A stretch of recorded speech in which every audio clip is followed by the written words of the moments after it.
तूर पिकाला भरपूर फुटवे पाहिजेत आणि तूर पिकाची वाढ जोमदार झाली पाहिजे. तर या एका फवारणीमध्ये तुरीला भरपूर फुटवे येणार आणि तुरीची वाढ जोमदार होणार. तर ती कोणती फवारणी हे आपण या व्हिडिओमध्ये जाणून घेणार आहोत. तर नमस्कार मित्रांनो, तुम्हाला तूर पिकाला जास्त वाढ पाहिजे, तुरीला भरपूर फुटवे पाहिजेत आणि फक्त 8 दिवसामध्ये तुरीची वाढ जोरदार झालेली पाहिजे असे असेल तर आजचा व्हिडिओ हा तुमच्यासाठी खास आहे. तर मित्रांनो, तूर पिकामध्ये आपण सर्वप्रथम काय करणार आहोत, तर सर्वात प्रथम आपण तुरीचा शेंडा खुडणार आहोत. शेंडा खुडल्यानंतर तुरीच्या पिकामध्ये भरपूर फुटवे येण्यासाठी आणि तुरीची वाढ जोरदार होण्यासाठी आपण एक फवारणी करणार आहोत. ही फवारणी आपण का करणार आहोत, तर तूर पिकाच्या सुरुवातीच्या अवस्थेमध्ये आपल्या शेतामध्ये पांढरी माशी, तुडतुडे, थ्रिप्स यांचा प्रादुर्भाव होत असतो. त्यामुळे सुरुवातीलाच या किडीचा बंदोबस्त करणे गरजेचे असते. कारण आपण शेंडा खुडला आणि त्यानंतर नवीन फुटवे यायला सुरुवात झाली, पण त्या नवीन फुटव्यावर किडीचा अटॅक झाला तर आपल्याला पाहिजे तशी वाढ होणार नाही. म्हणून सर्वात प्रथम शेंडा खुडणी करणे गरजेचे आहे आणि शेंडा खुडल्यानंतर लगेच आपल्या तुरीमध्ये या किडीचे निरीक्षण करायचे. पांढरी माशी आहे का, तुडतुडे आहेत का, थ्रिप्स आहेत का हे पाहायचे. जर किडीचा प्रादुर्भाव असेल तर त्यासाठी योग्य कीटकनाशक वापरायचे. मित्रांनो, शक्यतो शेंडा खुडल्यानंतर तुरीला एक फवारणी करायलाच पाहिजे. तुरीचा शेंडा खुडल्यानंतर पुढील काळजी. मित्रांनो, तुरीचा शेंडा खुडल्यानंतर आपले काम संपत नाही. शेंडा खुडल्यानंतर तुरीमध्ये नवीन फुटवे यायला सुरुवात होते आणि याच वेळेला तुरीच्या पिकामध्ये बुरशीजन्य रोग येण्याची शक्यता असते. विशेषतः पाऊस जास्त झाला, वातावरणामध्ये जास्त आर्द्रता राहिली किंवा हवामानामध्ये सारखा बदल झाला तर तुरीच्या पिकावर बुरशीजन्य रोगाचा प्रादुर्भाव होऊ शकतो आणि पुढे तुरीच्या झाडाला मर येऊ नये यासाठी आपण सुरुवातीपासूनच काळजी घेतली पाहिजे. त्यासाठी आपल्या फवारणीमध्ये रोको हे बुरशीनाशक आपण घेणार आहोत आणि अलिका हे कीटकनाशक आपण घेणार आहोत. त्यामुळे तुडतुडे, पांढरी माशी यावर बंदोबस्त होईल. म्हणजे तुरीचा शेंडा खोडायचा आणि त्यानंतर आपल्या फवारणीमध्ये बुरशीनाशकाचा समावेश आणि कीटकनाशकाचा समावेश करायचा. पुढे तुरीच्या झाडाला कोणत्याही बुरशीजन्य रोगाचा त्रास होऊ नये यासाठी आपण ही काळजी घेत आहोत. तर मित्रांनो, पाऊस कमी जास्त झाला तर तुरीवर ताण येतो. आता शेतकरी मित्रांनो, आपल्याला माहीतच आहे की सध्या हवामानामध्ये खूप बदल होत आहेत. कधी कमी पाऊस पडतो, कधी जास्त पाऊस पडतो, कधी जास्त ऊन पडते, कधी पूर्ण दिवस ढगाळ वातावरण असते. या सर्व गोष्टींचा तुरीच्या पिकावर परिणाम होतो. त्यामुळे तुरीच्या पिकावरती ताण येतो आणि तुरीचा शेंडा खोडला तरीही तुरी झाडावर थोडा ताण येतो. म्हणून या ताणातून तुरीचे पीक लवकर बाहेर यावे आणि नवीन फुटव्यांची वाढ चांगली व्हावी यासाठी आपण आपल्या फवारणीमध्ये इसाबिन टॉनिक याचा वापर आपण करू शकता.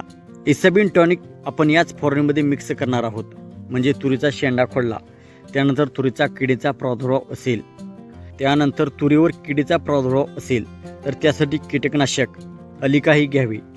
बुरशीजन्य रोगासाठी रोको हे बुरशीनाशक घ्यावे आणि पिकावर आलेला ताण कमी करण्यासाठी इसाबिन टॉनिक. अशा पद्धतीने आपले नियोजन आहे. आता शेतकरी मित्रांनो, याच फवारणीमध्ये आपण नॅनो DAP देखील घेणार आहोत. तुरीला वाढीसाठी अन्नद्रव्याची गरज असते, म्हणून आपल्या या फवारणीमध्ये नॅनो DAP चा वापर आपण करणार आहोत. त्यामुळे तुरीच्या पिकाला नत्र आणि स्फुरद मिळवण्यासाठी मदत होते.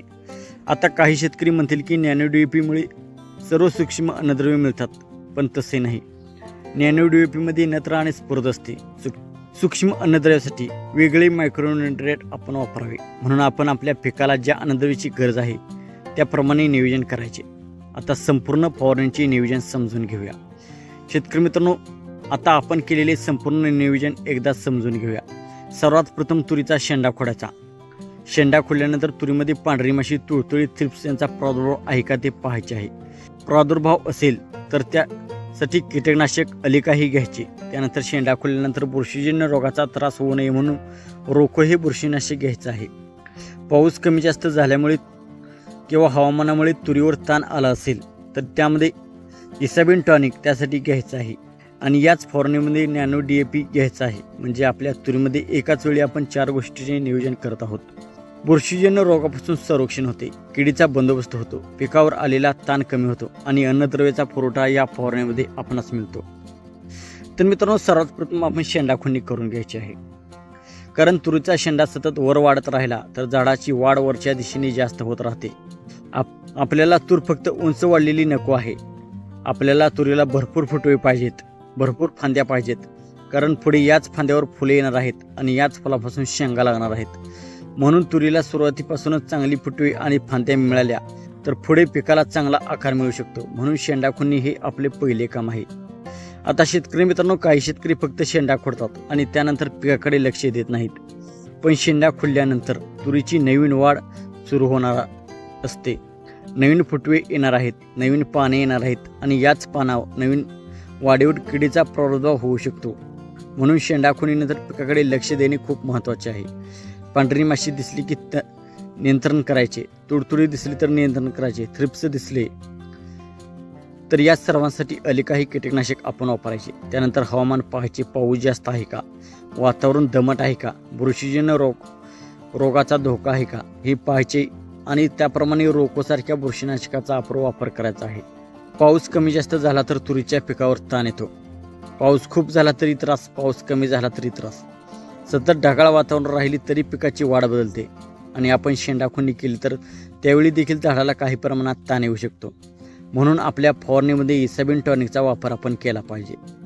तुरीच्या पिकाला या ताणाच्या परिस्थितीत आधार मिळावा आणि पुढची वाढ चांगली व्हावी हा त्यामागचा उद्देश आहे. तर ही फवारणी केल्यानंतर लगेच दुसऱ्या दिवशी तुरीमध्ये फरक दिसेल असे नाही. पण योग्य हवामान असेल, जमिनीमध्ये ओलावा योग्य असेल आणि तूर पिकाची अवस्था योग्य असेल तर पुढील काही दिवसामध्ये नवीन फुटव्याची वाढ आपणास पाहायला मिळू शकते. तर या फवारणीनंतर आपण आपल्या तुरीमध्ये काय पाहायचं आहे 5 ते 6 दिवसांनी, तर नवीन फुटवे आले आहेत का, फांद्याची वाढ कशी आहे, पानांचा रंग कसा आहे, किडीचा प्रादुर्भाव कमी झाला का, बुरशीजन्य रोगाची लक्षणे दिसत आहेत का, हे सर्व पाहायचे. म्हणजे फवारणी करून शेत सोडून द्यायचे नाही, फवारणीनंतरही तुरीकडे लक्ष द्यायचे आहे. शेतकरी मित्रांनो, आपण सांगत आहोत की तुरीला 8 दिवसामध्ये भरपूर फुटवे यावेत, पण प्रत्येक शेतामध्ये सारखा परिणाम मिळेलच असे नाही.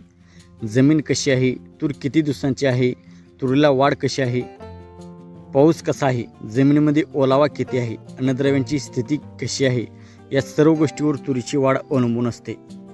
म्हणून आपले नियोजन आहे शेंडा खुडणी आणि त्यानंतर योग्य फवारणी. यामुळे तुरीच्या नवीन वाढीला चांगली चालना मिळण्यासाठी मदत होऊ शकते.